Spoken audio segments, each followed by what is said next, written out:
Kita lanjutkan pada bagian selanjutnya terkait normalisasi, yaitu bentuk-bentuk dari normalisasi. Atau kita juga bisa menyatakan bahwa ini adalah tahapan dari normalisasi.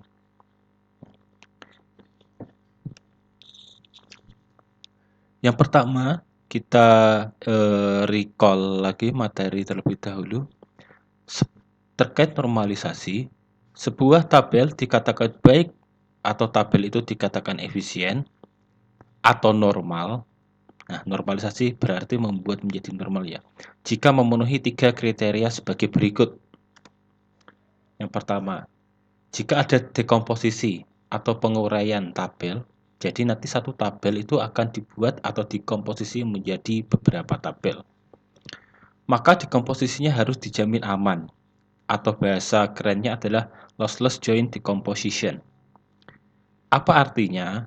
Yaitu setelah misal ya tabel tersebut diuraikan, jadi misal satu tabel itu akan menjadi 3 tabel. Ya, satu tabel ini akan teruraikan misal menjadi 3 tabel.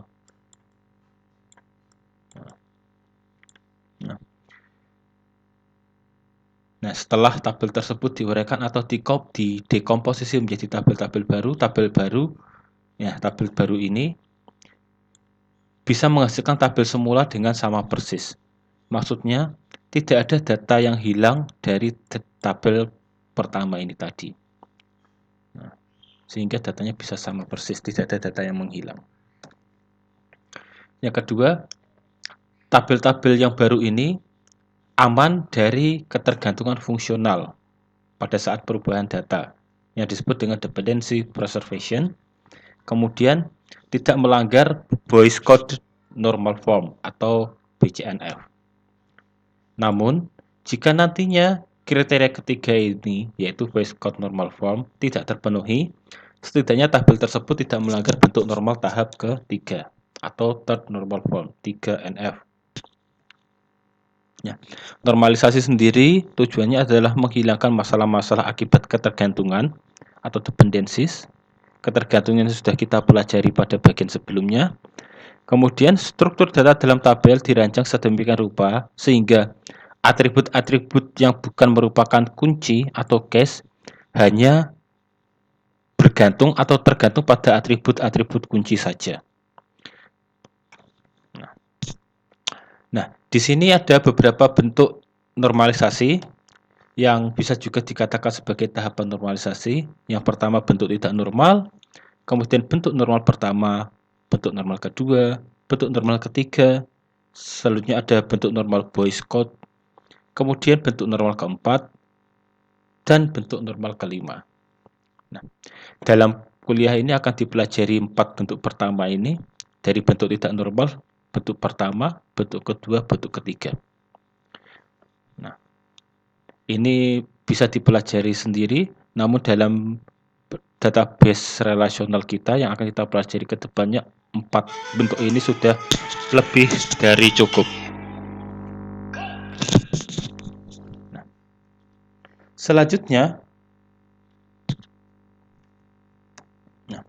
kita masuk ke bentuk tidak normal, yaitu unnormalized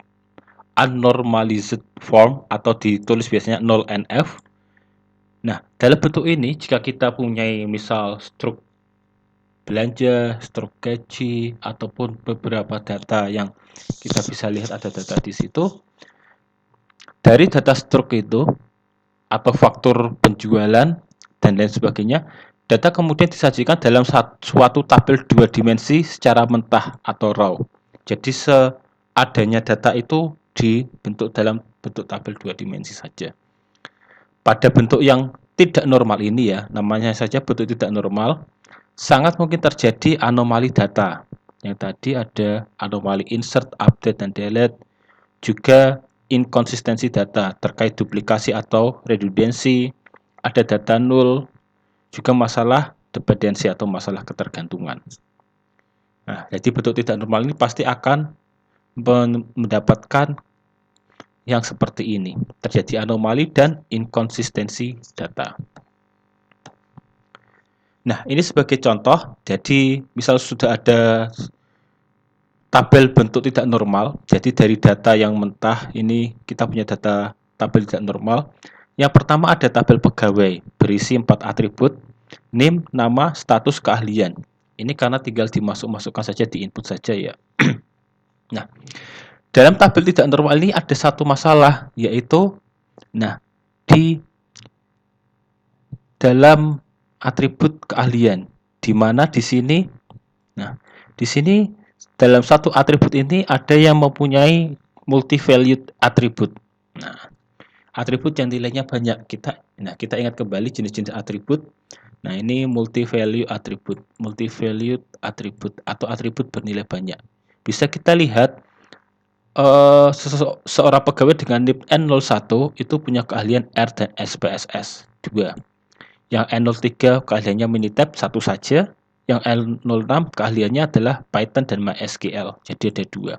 Nah, ini disebut multi-value atribut. Jika ada multi-value atribut dalam suatu tabel, maka tabel itu tidak normal.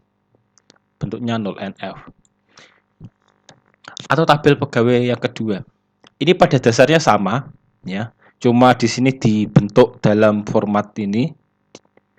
Jadi N01 Hans senior, status pegawainya senior, keahliannya R dan SPSS. Dibagi menjadi 2 seperti ini. Ini tidak masalah. Jadi bentuk tidak normal itu tidak ada bentuk baku yang harus digunakan. Ini terserah saja di catatan awalnya seperti apa. Nah, ini juga tidak normal karena di sini juga sama. Jadi pada dasarnya dua tabel ini sama, hanya saya menyajikannya dalam bentuk yang berbeda. Kemudian ada misal kasus yang lain, ada tabel kelas di mana name sudah ada, nama dosen wali, tetapi di sini ada atribut yang kode mata kuliah 1, kode mata kuliah 2, kode mata kuliah 3. Mungkin bisa jadi ini pada awalnya ditujukan misal mahasiswa dengan nama Ahmad Rian yang dosen walinya adalah super profesor. Dia mengambil 3 mata kuliah. Nah, terus ditulis seperti ini. Yang lain 2 mata kuliah, Bagus 2 mata kuliah, Fahmi juga 2 mata kuliah. Nah, atribut seperti ini disebut group repeated. Jadi perulangan grup atribut. Perulangan grup atribut. Ini juga membuat tabel ini menjadi bentuk tidak normal. Nah, dalam bentuk tidak normal kita akan membawa ke bentuk normal yang pertama. Jadi kita langsung ke bentuk normal pertama. Sebagai contoh nanti akan digunakan tabel-tabel yang ini. Bentuk normal pertama, first normal form. Jadi bentuk normal pertama dilakukan pada tabel yang masih dalam bentuk tidak normal atau null and F. Syarat tabel memenuhi bentuk normal pertama adalah yang pertama, setiap atribut dari tabel tersebut hanya memiliki nilai tunggal dalam satu baris atau record. Artinya, tidak ada atribut bernilai banyak atau multi-value atribut. Yang kedua, tidak ada pengulangan grup atribut. Nah, yang penting adalah 1 dan 2 ini. Kemudian bisa ditambahkan yang ketiga, tiap atributnya memiliki makna yang jelas. Nah, begitu. Nah, sebagai contoh kita lihat tabel pertama tadi. Nah, di sini terjadi multi-value atribut ya. Nah, sama juga tabel kedua. Jadi kita jadi satu saja. Ini juga terjadi multi-value atribut. Jika kita ingin membawa ke bentuk normal pertama, maka cukup langsung didaftarkan saja semua yang ditulis seperti ini.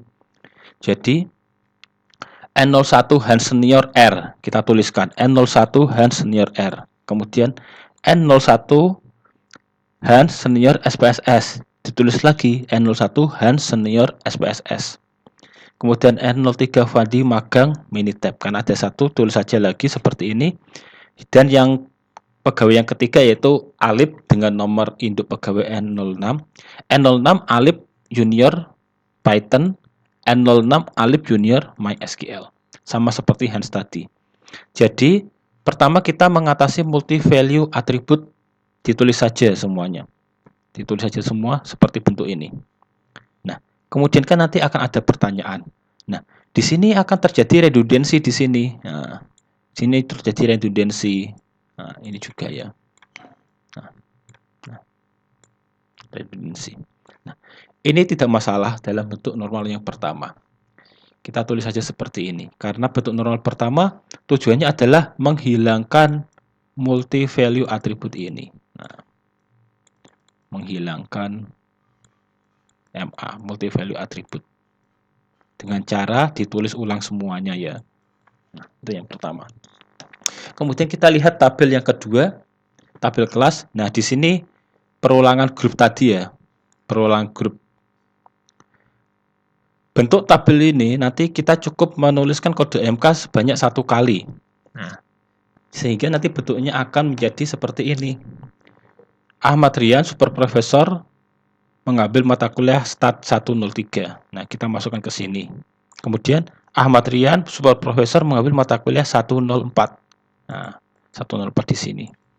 Kemudian 001 ya di NIM-nya Ahmad Rian, dosen walu super profesor, kode mata kuliah ketiga 301. Nah, kita tulis di sini. Nah, begitu seterusnya sampai semuanya sudah tertuliskan menjadi bentuk normal yang pertama. Maka kita lihat juga di sini akan ada redundansi ya. Nah, tapi tidak masalah. Nah, bentuk normal pertama berhenti sampai di sini. Sudah begitu saja. Sangat sederhana. Nah, ini bukan enggak ini. Sangat sederhana bentuk normal pertama. Selanjutnya, jika suatu tabel sudah dalam bentuk normal pertama atau dalam bentuk 1NF ini, maka kita akan masuk untuk melakukan normalisasi dengan bentuk yang kedua atau 2NF. Bentuk normal kedua atau 2NF dilakukan pada tabel yang sudah dalam bentuk normal pertama. Nah, ini syaratnya. Jadi, kalau tabelnya masih dalam bentuk tidak normal atau 0NF, kita ubah dulu ke dalam bentuk normal yang pertama. Nah, syarat tabel untuk memenuhi bentuk normal kedua adalah yang pertama, sudah memenuhi bentuk normal yang pertama. Nah, itu dijelaskan lagi ya. Jadi, ini ada tahapannya. Kemudian yang kedua, nah ini.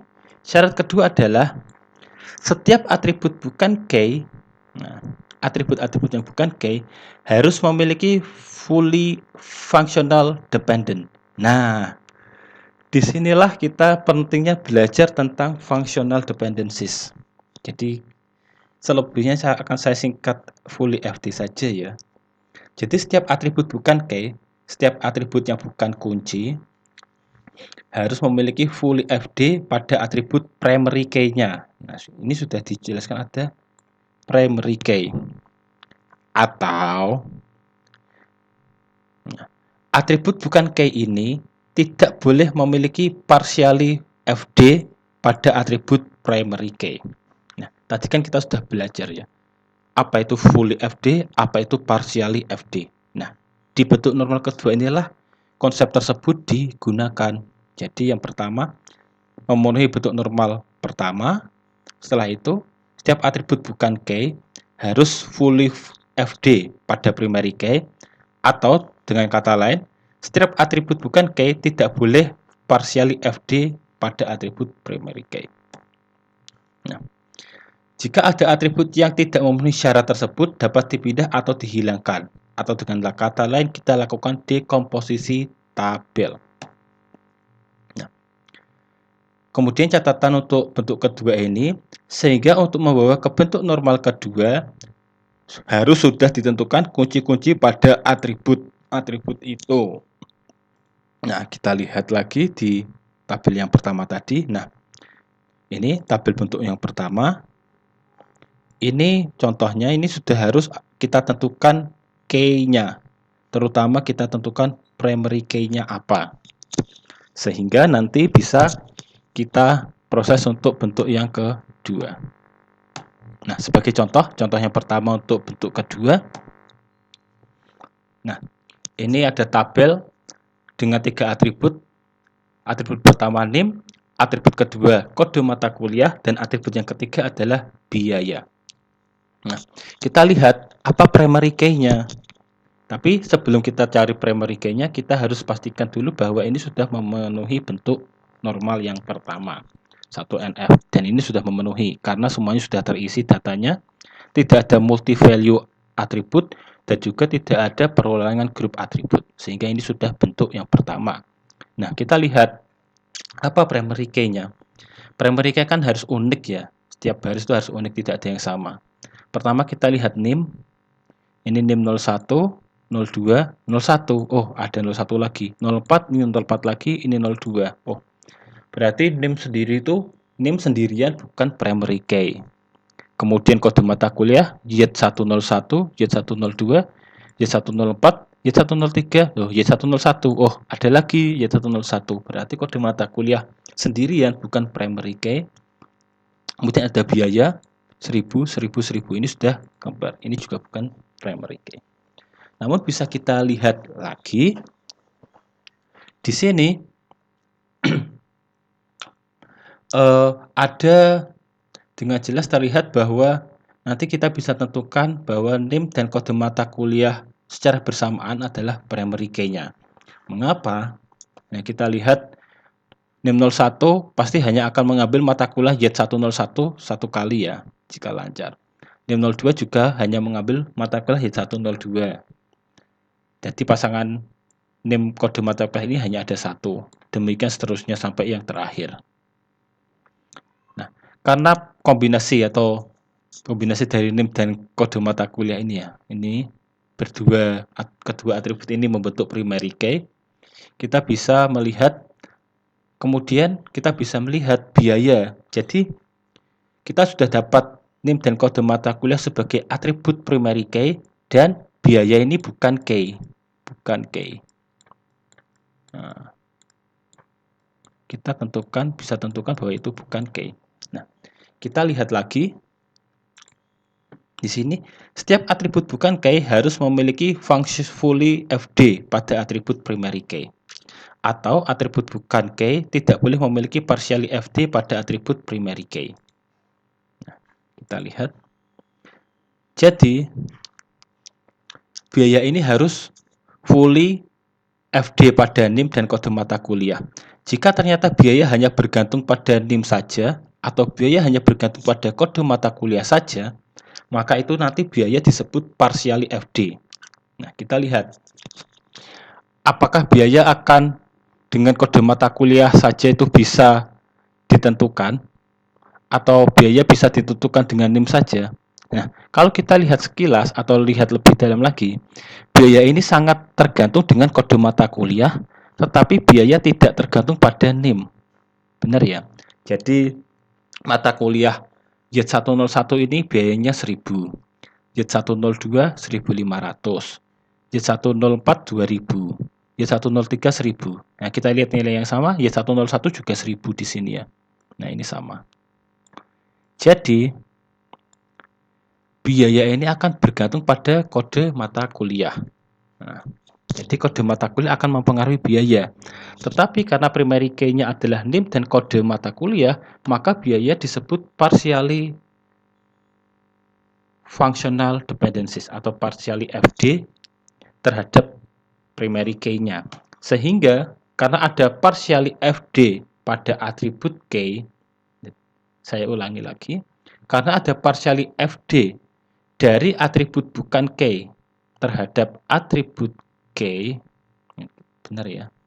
Nah, begitu ya. Nah, karena ada partially FD ini dari biaya ini, jadi ini tidak memenuhi bentuk 2NF. Nah, sederhananya seperti itu. Jadi karena biaya ini partially FD tidak memenuhi bentuk kedua.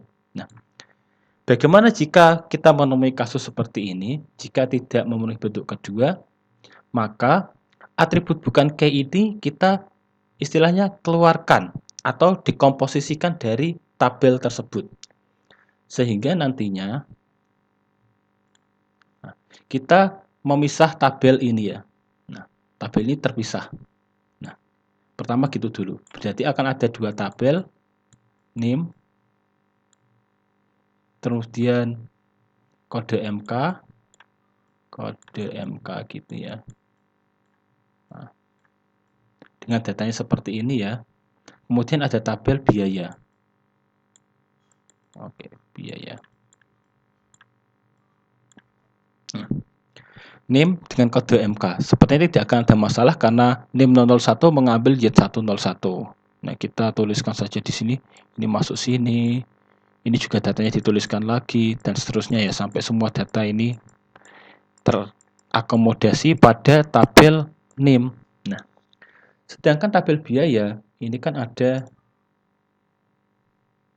Nah, sedangkan pada tabel biaya nantinya ini kan biaya tidak bisa berdiri sendiri karena biaya itu tadi tergantung dengan kode mata kuliah. Nah, sehingga tabel biaya ini kita masukkan, kita temanilah dengan atribut kode mata kuliah. Karena biaya tergantung dengan kode mata kuliah.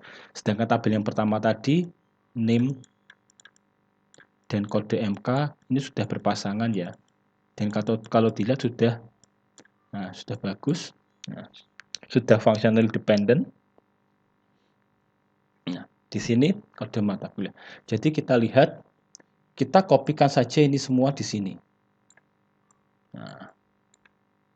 Nah, jadi tabel yang pertama tadi NIM dan kode mata kuliah menjadi di sini. Kemudian tabel yang kedua kita bawa ke sini. Jadi misal tabel kode mata kuliah ini ya Y101 1000,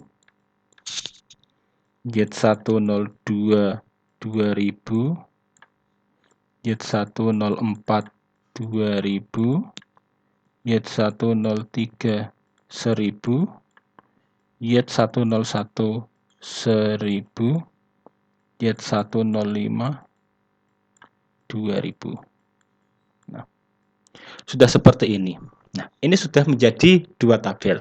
Tetapi jika kita lihat di tabel yang kedua ini lagi ada dua nilai yang sama persis, yaitu di sini Y101 1000 dan Y101 1000. Jadi ada dua. Nah, karena ada dua yang seperti ini maka kita cukup menuliskan satu saja sehingga yang lain bisa dihapus. Oleh karena itu, dekomposisi dari tabel dalam contoh ini menjadi seperti berikut. Saya hapus ininya ya. Nah, menjadi seperti berikut. Kalau kita perhatikan lagi, ini tadi sudah memenuhi bentuk pertama, jadi kedua tabel ini otomatis sudah memenuhi bentuk pertama ya. Kemudian kita lihat lagi, partially FD-nya ada enggak? Ini jelas tidak ada partially FD untuk kedua tabel ini. Kenapa? Karena di sini hanya ada dua atribut pada masing-masing tabel. Kita ingat lagi bahwa partially FD dan fully FD atau itu harus yang determinannya komposit. Sedangkan determinan komposit itu hanya bisa terjadi jika ada lebih dari dua atribut dalam satu tabel, jadi minimal 3. Jadi karena sudah ada dua saja, ini sudah otomatis langsung FD, tidak ada lagi istilah fully atau partially. Jadi ini sudah memenuhi bentuk normal yang kedua. Ini contohnya pertama. Kemudian contohnya kedua untuk bentuk normal yang kedua. Nah, ini hanya struktur dari tabelnya. Perhatikan relasi tabel R, di mana R punya atribut A, B, C, D. Di sini AB saya garis bawah itu maksudnya AB itu sebagai primary key secara bersamaan. Dengan rumus functional dependent sebagai berikut. Yaitu, determinan komposit dari AB ini akan menentukan C. Jadi AB di sini menentukan C. Jadi di sini AB ini adalah key, PK ya, primary key. C dan D bukan key. Bukan key. Nah, kita lihat lagi ya. Nah, di sini functional dependency-nya adalah AB secara bersama-sama menentukan C, sedangkan D hanya ditentukan oleh B saja. Nah, tabel ini tidak memenuhi 2NF karena ada partially FD, yaitu atribut D yang hanya tergantung pada B ini ya. Bukan pada AB. Nah, sehingga ada partially dependent pada atribut D.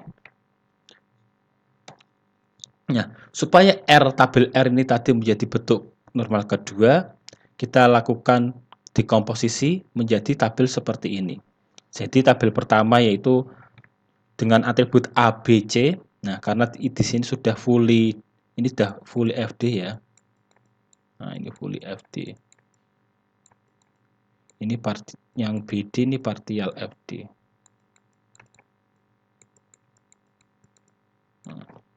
Jadi caranya adalah kita keluarkan yang partial FD itu dari tabel. Jadi R1-nya D-nya sudah hilang ya, R1 ya. Kemudian D ini ditemani dengan K yang dia bergantung padanya. Nah, ini BD, B. Jadi sudah cukup seperti ini saja. Nah, sangat mudah sekali. Bentuk R1 dan R2 ini sudah memenuhi bentuk normal yang kedua atau 2NF. Kemudian yang terakhir adalah bentuk normal yang ketiga. Bentuk normal ketiga dilakukan pada tabel yang sudah memenuhi bentuk normal kedua. Ini 2NF ya, maaf ya, 2NF ya.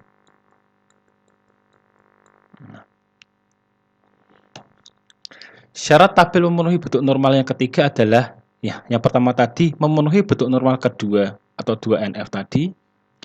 Dan yang kedua adalah setiap atribut bukan K tidak memiliki ketergantungan transitif atau transitive dependency pada atribut primary key. Nah, syarat ini mirip dengan syarat yang bentuk normal kedua tadi. Bedanya pada bentuk normal yang kedua tidak boleh partially FD. Nah, pada bentuk normal yang ketiga itu tidak boleh terdapat ketergantungan transitif. Nah, ini. Atributnya tidak memenuhi syarat tersebut dapat dipindah atau dihilangkan, atau kita melakukan dekomposisi tabel. Nah, secara umum, bentuk normal ketiga akan dengan melakukan bentuk normal ketiga kita sudah mendapatkan tabel yang optimal. Nah, tabel yang normal istilahnya. Jadi, bentuk normal ketiga itu sudah cukup untuk melakukan normalisasi basis data. Nah, kita ambil contoh yang pertama. Nah, ada tabel. Nah, sudah kita anggap sudah selesai bentuk normal pertamanya, yaitu seperti ini ya. Nah, kemudian dari bentuk normal pertama kita bawa ke bentuk normal yang kedua sebagai berikut. Nah, nanti silakan dipelajari mengapa bentuk normal yang pertama ini bisa ke bentuk kedua seperti ini, bisa menjadi 3 tabel. Nah, dalam bentuk normal yang kedua ini kita lihat syaratnya tadi, yaitu yang pertama memenuhi bentuk normal kedua dan setiap atribut bukan key tidak memiliki ketergantungan transitif pada atribut primary key. Nah, kita bisa lihat lagi. Semua tabel ini, jadi satu tabel ini akan menjadi 3 tabel. Ketiga tabel ini sudah memenuhi bentuk normal yang kedua. Silahkan nanti bisa dicek sendiri. Nah, tabel nilai, tabel mata kuliah, dan tabel mahasiswa.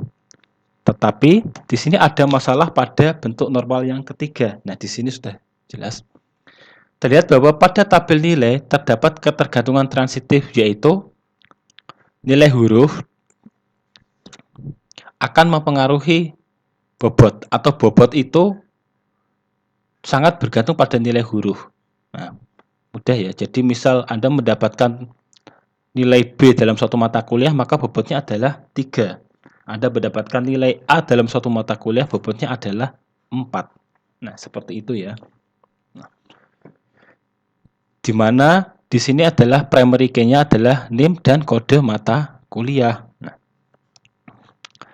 sehingga akan berlaku hubungan seperti ini. Nilai huruf akan menentukan bobot, kemudian NIM kode mata kuliah menentukan nilai huruf, sehingga hubungannya adalah NIM kode mata kuliah menentukan nilai huruf, dan nilai huruf akan menentukan bobot. Nah, ini terjadi transitive dependencies. Nah, karena terjadi seperti ini, maka di tabel ketiga ini, tabel nilai ini, kita bentuk ke dalam beberapa tabel. Kita dikomposisi lagi, bisa menjadi 2, 3, dan seterusnya. Sehingga menjadi seperti ini. kita keluarkan sama caranya, kita keluarkan yang terjadi transitive dependency.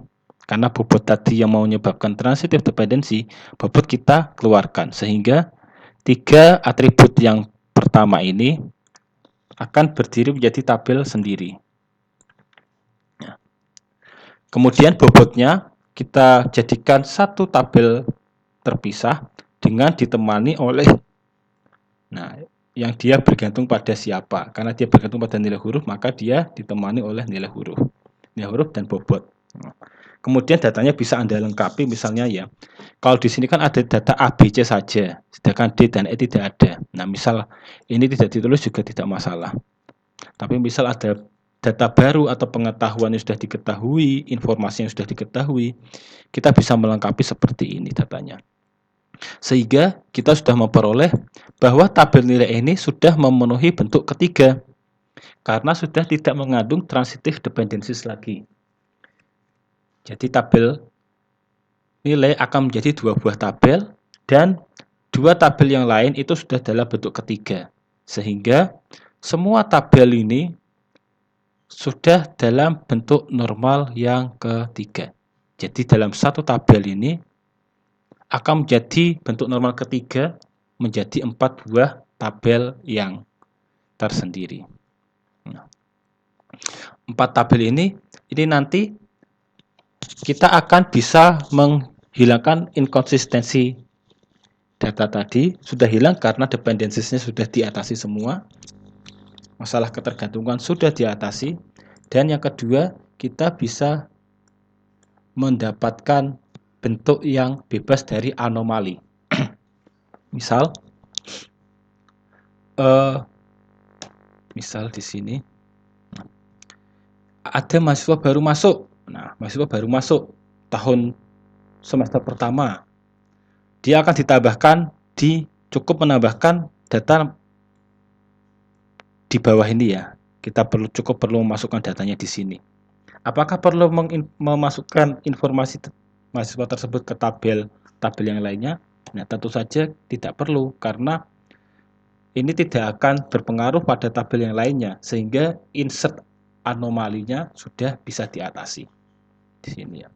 Beda jika kita ada mahasiswa baru masuk, kita masukkan NIM-nya, namanya masuk, tanggal lahirnya masuk. Tapi kan dia belum mengambil mata kuliah, belum ada mata kuliah karena baru masuk, sehingga di sini akan kosong.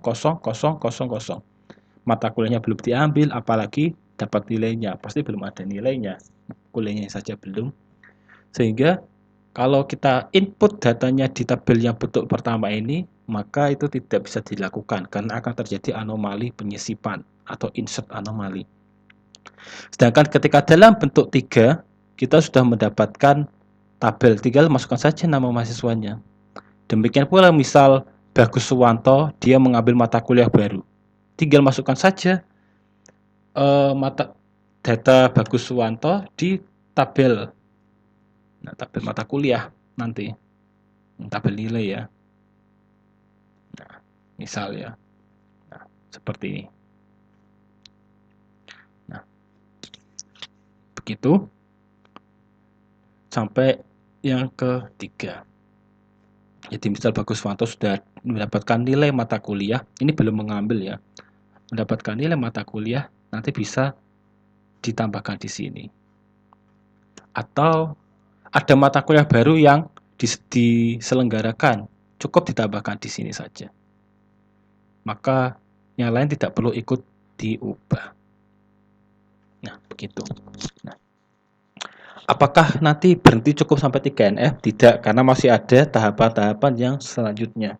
Tapi apakah 4 tabel ini akan menjamin bahwa itu sudah benar-benar lepas dari anomali? Nah, kita lihat lagi nanti. Apakah benar-benar lepas? Nah, ini belum tentu juga. Nah, belum tentu dia akan lepas dari anomali. Kita bisa lihat dengan mengecek satu persatu nantinya.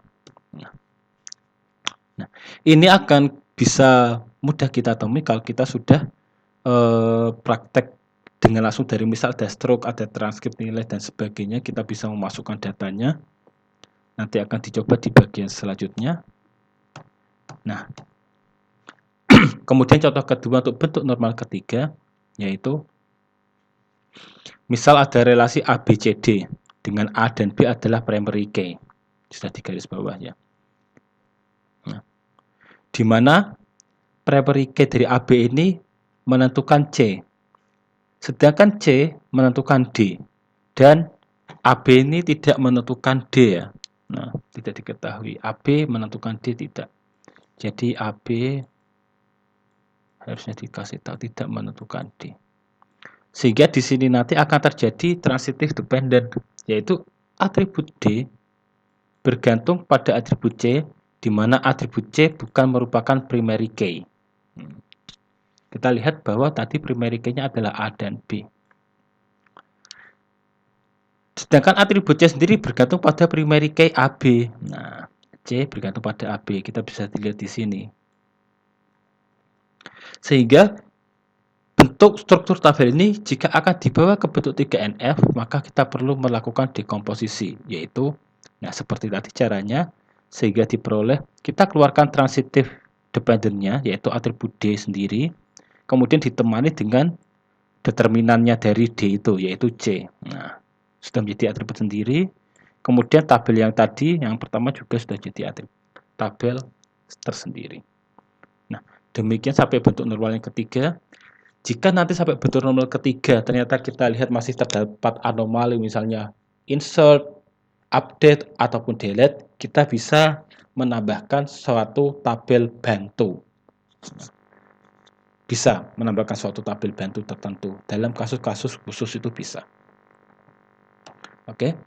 Untuk selanjutnya kita akan melakukan penerapan bentuk normalisasi langsung dari contoh. Misal ada struk, ada faktor, dan sebagainya.